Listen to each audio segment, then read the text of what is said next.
नमस्कार दोस्तों, हमारे YouTube चैनल BN मोटिवेशनल में आपका हार्दिक स्वागत है। दोस्तों, आज हम आपको एक कहावत के बारे में बताने जा रहे हैं, अंधेर नगरी चौपट राजा। इस कहावत के पीछे की कहानी क्या है, आइए जानते हैं इस कहानी से। एक गुरु और एक शिष्य किसी नगरी में पहुंचे। उस नगरी का नाम अंधेर नगरी था। शिष्य बाजार में कुछ सौदा खरीदने निकला तो वहां पर हर चीज एक ही भाव। कोई भी अनाज, भाजी, खाजा या कोई भी मिठाई, हर एक का एक ही भाव, टक्का शेर, यानी कि 1 टक्का की 1 शेर। शिष्य और चीजें खरीदने के झंझट में क्यों पड़ता, 1 टक्के का 1 शेर भर खाजा खरीद लाया और बहुत खुश होकर अपने गुरु से बोला, गुरुजी, यहाँ तो बड़ा मजा है, खूब सस्ती है चीजें, यहाँ पर सब टक्का शेर है। देखिए 1 टक्का में मैं ये शेर भर खाजा लाया हूँ। हम तो अब कुछ दिन यही मौज करेंगे, छोड़िए तीर्थ यात्रा, ये सुख और कहीं नहीं मिलेगा। गुरुजी समझदार थे, बोले, बच्चा, इसका नाम ही अंधेर नगरी है, यहाँ रहना अच्छा नहीं है, जल्दी भाग निकलना चाहिए यहाँ से।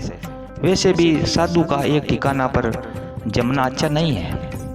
साधु रमता भला और पानी बेता भला होता है। पर शिष्य को गुरु की बात नहीं भाई। शिष्य बोला, अपने राम तो यहाँ कुछ दिन जरूर रहेंगे। गुरु को शिष्य को अकेला छोड़ जाना भी उचित नहीं लगा। बोले, अच्छा रहो और कुछ दिन जो होगा भुगता जाएगा। अब तक शिष्य अंधेर नगरी का सस्ता माल खा खा कर खूब मोटा हो गया।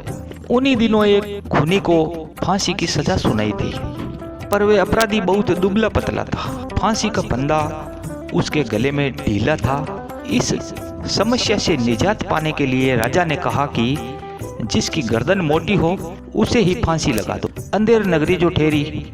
हाकिम ने सिपाहियों को हुक्म दिया कि जो मोटा आदमी सामने मिल जाए उसी को फांसी लगा दो। एक खून के बदले में किसी एक को फांसी होना चाहिए, इसकी हो या उसकी, किसी की भी हो, जीव के बदले जीव। सिपाही मोटा व्यक्ति खोजने चले तो वही मोटा शिष्य सामने मिला। वह हलवाई के यहाँ खाजा खरीद रहा था। सिपाही उसे ही पकड़ कर ले आए। गुरु को खबर लगी तो वे दौड़े आए, सब बातें लोगों से मालूम की। उनके मन में आया कि इसे अपनी बेवकूफ़ी का फल भोगने दे।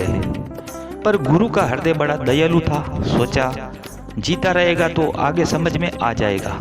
तब गुरुजी सिपाहियों के पास जाकर बोले, इस वक्त फांसी चढ़ने का हक तो मेरा है, इसका नहीं है, क्योंकि इस वक्त कुछ घंटों के मुहूर्त में फांसी चढ़कर मरने वाला सीधा स्वर्ग जाएगा। शास्त्र में गुरु के पहले शिष्य को स्वर्ग जाने का अधिकार नहीं होता है।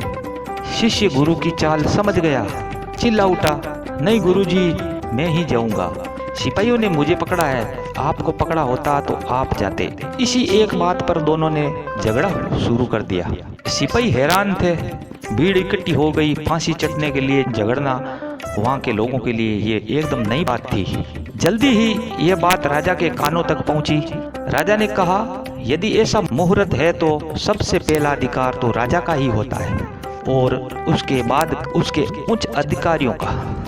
अब गुरु शिष्य बहुत चिल्लाए कि साधु के रहते स्वर्ग में जाने का अधिकार किसी दूसरे को कदापि नहीं है, पर किसी ने एक ना सुनी।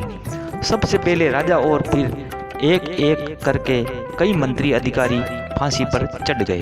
गुरु ने सोचा कि अब ज्यादा मनुष्य हत्या नहीं होनी चाहिए, तो अफसोस करते हुए बोले, अब तो स्वर्ग जाने का मुहूर्त समाप्त हो गया है, इसके बाद फिर कोई फांसी नहीं चढ़ा। तभी गुरु ने शिष्य के कान में कहा, अब यहाँ से जल्दी से निकल भागना चाहिए। देख लिया तुमने कि अंधेर नगरी में कैसे कैसे बेवकूफ बसते हैं। दोस्तों, अंधेर नगरी चौपट राजा, इस कहावत के पीछे की ये आपको हमने एक कहानी सुनाई है।